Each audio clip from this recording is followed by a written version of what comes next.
Assalamualaikum warahmatullahi wabarakatuh. Kembali lagi dengan saya Cica Atika. Di sini saya akan membahas tentang jawaban UAS saya, yaitu UAS Manajemen Kewirausahaan yang diampu oleh Bapak Dadang Priyono. Sebelumnya jangan lupa like, komen, dan subscribe. Halo, kali ini saya akan menjawab UAS saya, yaitu yang nomor 2. Peluang bisnis saat pandemi COVID-19 berdasarkan data dan analisis bersifat global dan nasional. Langsung saja kita ke jawabannya, yaitu ketentuan jaga jarak sosial, pembatasan perjalanan, dan kebersihan di masa pandemi COVID-19 diprediksi akan membentuk kebiasaan-kebiasaan baru di masyarakat. Sedangkan beberapa regulasi baru untuk mencegah penyebaran virus di masyarakat berpotensi menciptakan era baru bagi perekonomian. Berbagai peluang bisnis, Board of Innovation atau BOI memprediksi 10 pergeseran yang terjadi karena perubahan perilaku manusia seiring masalah pandemi COVID-19. Pergeseran-pergeseran ini bisa memunculkan peluang-peluang bisnis yang baru. Pertama, kecemasan dan depresi yang lebih besar setelah pandemi berlalu.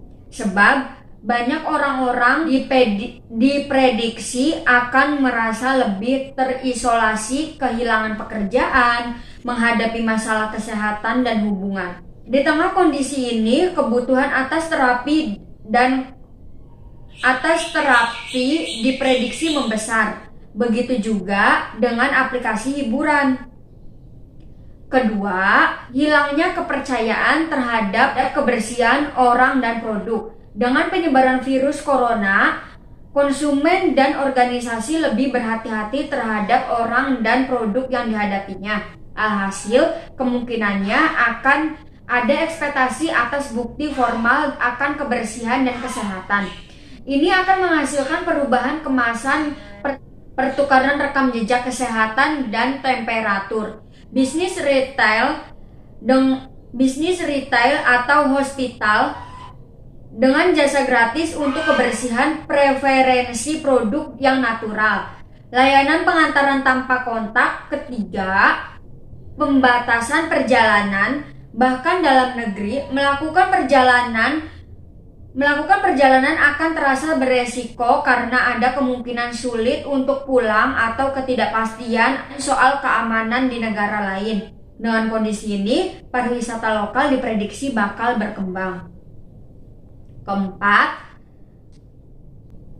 optimalisasi kerja dari rumah. Perusahaan dengan dana yang ketat diprediksi akan mengurangi ruang kantor dan infrastruktur.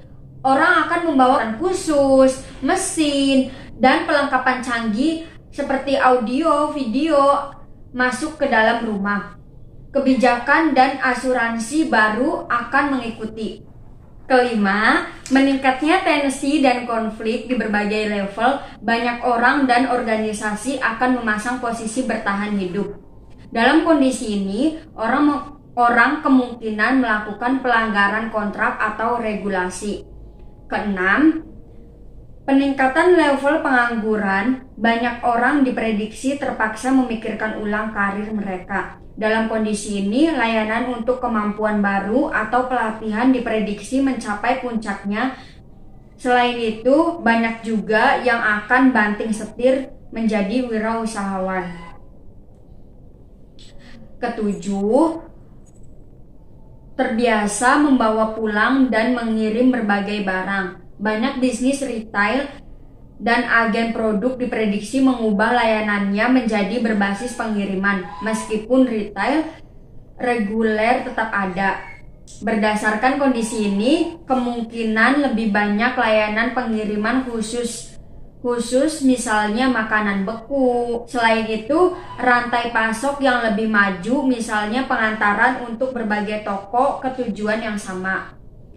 Kedelapan, kontrak terbatas dengan orang tua. Hingga vaksin tersedia, interaksi dengan orang di atas 65 tahun menjadi terbatas. Alhasil, orang-orang kemungkinan akan akan memikirkan ulang model-model pertemuan sosialnya. Adopsi digital akan semakin meningkat. Komunitas-komunitas dengan kebutuhan yang sama atau umur tertentu juga diprediksi meningkat. Kesembilan, identitas diri lebih mencuat dibanding identitas pekerjaan. Dalam kondisi normal, busana adalah elemen yang membentuk dan komunikasikan identitas yang diinginkan. Ketika interaksi fisik berkurang, tampilan saat interaksi video untuk mengganti sebagian fungsi itu. Terakhir, nilai lebih terhadap imunitas konsumen. Tempat-tempat makan dengan sekat individual dan tanpa interaksi dengan manusia, misalnya robot pelayanan, diprediksi meningkat. Kemungkinan lainnya industri dengan segmen konsumen yang memiliki bukti rekam kesehatan atau status imun. Beberapa peluang bisnis yang dapat kita maksimalkan dari meluapnya wabah COVID-19 diantaranya yaitu 1. Munculnya peluang bisnis online baru. Dengan kemajuan teknologi dan informasi yang terjadi, maka peluang membangun bisnis online yang besar akan semakin memungkinkan. Bagaimana tidak? Seiring dengan berkembangnya waktu, maka teknologi akan semakin berkembang.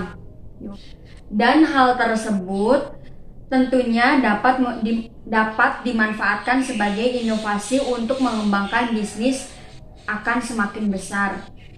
Di antara peluang bisnis di era revolusi industri 4.0 antara lain adalah bisnis jual beli online dan on-demand service. 2. Mengurangi biaya produksi dan biaya operasional seperti yang disampaikan di atas, bahwa bisnis online merupakan bisnis yang membutuhkan modal sangat sedikit. Bagaimana tidak, karena dilakukan secara online. Tentunya operasional yang dilakukan hanya sedikit. Ketiga, proses komunikasi dan monitoring antar karyawan semakin mudah untuk membangun sebuah perusahaan yang besar. Tentu di dalamnya perlu ditunjang dengan tim atau karyawan yang solid. Dan dengan adanya media online, akses antar karyawan tentunya semakin mudah. Lebih dari itu, waktu yang Anda butuhkan juga tak begitu banyak. Bahkan hal ini juga akan bermanfaat untuk Anda dalam mengawasi kinerja para karyawan. Contohnya menggunakan aplikasi Zoom, YouMeetMe. Keempat, media pemasaran semakin tak terbatas dalam suatu bisnis. Tentu teknik pemasaran merupakan hal yang paling wajib dilakukan, di mana dengan adanya pemasaran maka peminat produk Anda menjadi semakin banyak. Nah, dengan adanya teknologi yang berupa media online, tentu untuk melakukan pemasaran menjadi semakin mudah. Sebagai contoh saat ini media sosial seperti Instagram, Facebook, Twitter, dan WhatsApp telah digunakan hampir setiap orang. Tentunya ini dapat digunakan sebagai peluang untuk memasarkan produk yang Anda jual. Kelima, proses transaksi menjadi semakin mudah. Inilah yang menjadi alasan mengapa bisnis online mampu memberikan keuntungan. Ya, seperti yang dapat dilihat fenomena saat ini. Sebagai sesuatunya, seseorang lebih memilih dengan cara online. Bahkan berbagai macam opsi pembayaran online memudahkan proses transaksi karena tidak perlu menggunakan cash ataupun lewat perantaran bank atau m-banking. Yang keenam, peluang bisnis di bidang kesehatan dalam rangka pencegahan COVID-19, adanya aturan social distancing dan physical distancing sehingga menjadi sebuah langkah dan peluang bisnis dalam bidang kesehatan, diantaranya meningkatnya permintaan obat-obatan baik terhadap rumah sakit maupun perlunya tenaga apoteker, memproduksi cairan disinfektan, hand sanitizer, pembuatan masker, dengan berbagai model dan berbagai bahan pembuatan APD atau alat pelindung diri, sarung tangan kesehatan. Dalam bisnis tersebut, tidak mungkin dilakukan secara face to face, akan tetapi dijalankan melalui bisnis online. 7. Penyedia tools dalam bidang metode pembelajaran. Mewabahnya virus corona juga berdampak pada dunia pendidikan, dari mulai pendidikan dasar sampai ke jenjang pendidikan tinggi. Jika sekolah atau perguruan tinggi baik negeri maupun swasta tidak menerapkan e-learning, otomatis pembelajaran kepada siswa atau mahasiswa akan terhambat. Disinilah pentingnya pembelajaran daring yang memanfaatkan kecanggihan teknologi yang memiliki lembaga pendidikan tersebut. Sehingga bagi perusahaan bergerak di bidang IT, ini merupakan peluang bisnis dalam menyediakan perlengkapan untuk menunjang pembelajaran secara online. Baiklah, sekian, terima kasih. Jawaban UAS nomor 2 saya. Kurang lebihnya mohon maaf. Billahi taufik wal hidayah. Wassalamualaikum warahmatullahi wabarakatuh.